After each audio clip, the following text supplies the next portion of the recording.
బాబు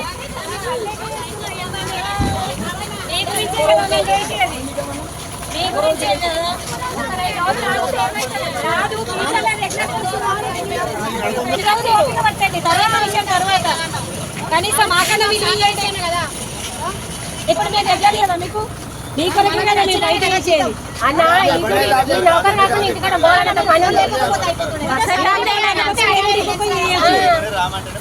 అన్న ఇంటికాడ అప్పుడు ఆ సమయంలో మీకు పాల్గొనకపోతే మీకు రెగ్యులర్ పోస్టులు అప్పుడు అవుట్ సోర్సింగ్ ఉండకపోతుండే తెలుసా అవి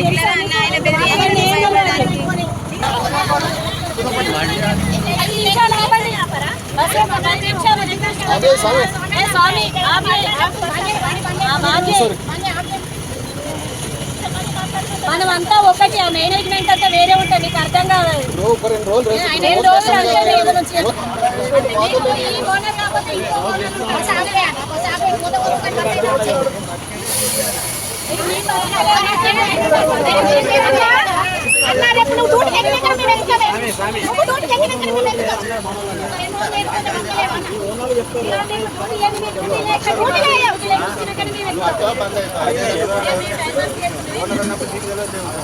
పది నిమిషాలు ఆపేయండి సార్ ఒక మరి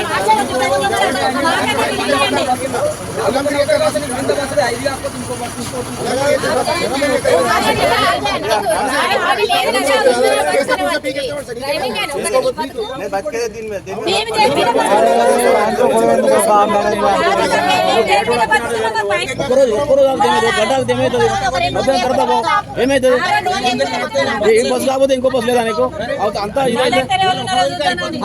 ఒక్కరు వాళ్ళది ఏమైతుంది గంట వాళ్ళది ఏమైతుంది నువ్వు వేరే కూడా వచ్చినట్టే వేరు నువ్వు రోజు చేస్తలేవా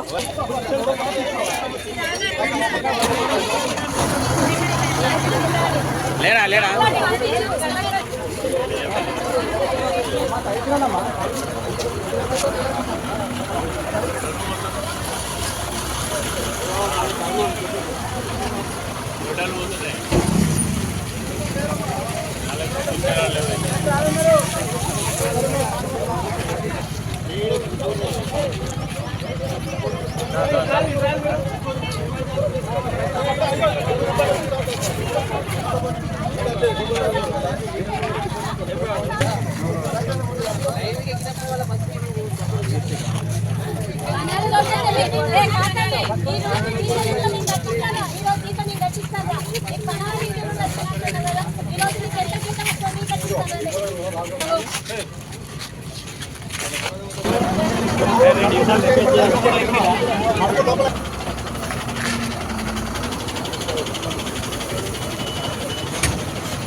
ఇప్పుడు అయిపోయింది దీపకు రాని మాట్లాడడానికి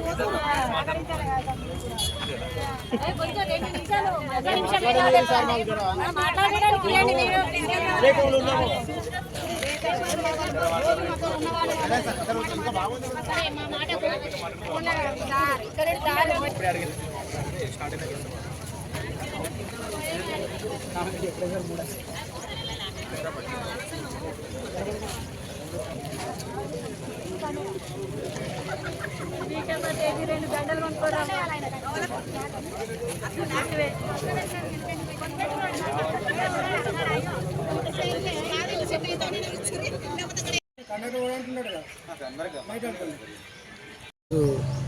ఆర్టీసీ జేఏసీ పిలుపు మేరకు సమ్మె జరుగుతూ ఉండగా మరి సిరిసిల్ల డిపో నుంచి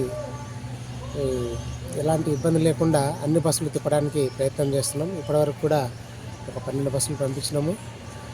రాబోయే టైంలో కూడా మిగిలిన బస్సులన్నీ తిప్పడానికి శాయశక్తిలో ప్రయత్నం చేస్తాం. ప్రజలకు ఎలాంటి ఇబ్బంది లేకుండా తక్కువ సమయంలోనే బస్సులన్నీ తిరిగే విధంగా ఏర్పాట్లు చేస్తున్నాము. పై అధికారులు అలాంటి సహకారం అందిస్తున్నారు. డిటిఓ గారు, డిటీసీ గారి దగ్గర నుంచి పోలీస్ డిపార్ట్మెంట్ నుంచి సహకారం ఉన్నది. కొద్దిసేపటి తర్వాత కండక్టర్లను, డ్రైవర్లను రిక్రూట్మెంట్ చేసుకునే ప్రక్రియ మొదలవుతుంది. దాని ద్వారా డిపోలో ఒక్క బస్సు కూడా లేకుండా ప్రజలకు ఎలాంటి ఇబ్బంది లేకుండా అన్ని రూట్లలో ప్రతి రూట్లో కూడా బస్సులు తిరిగే విధంగా సిరిసిల్ల డిపో నుంచి ప్లాన్ చేశాము. ఆ విధంగా బస్సులు నడుపుతాం. Thank you. ప్రైవేట్ హైర్ బస్సులు 21 ఉన్నాయండి. ఆర్టీసీ బస్సులు 45 ఉన్నాయి. ఈ బస్సులన్నీ కూడా తక్కువ సమయంలోనే డ్రైవర్లు, కండక్టర్లు ప్రైవేట్ వాళ్ళ ద్వారా రిక్రూట్మెంట్ చేసుకొని తిప్పడానికి మా అధికారులు సూచనలు ఇచ్చారు. దాని ప్రకారం త్వరలోనే అన్ని బస్సులు నడుపుతాము. అన్ని రూట్లలో బస్సులు తిప్పుతాము.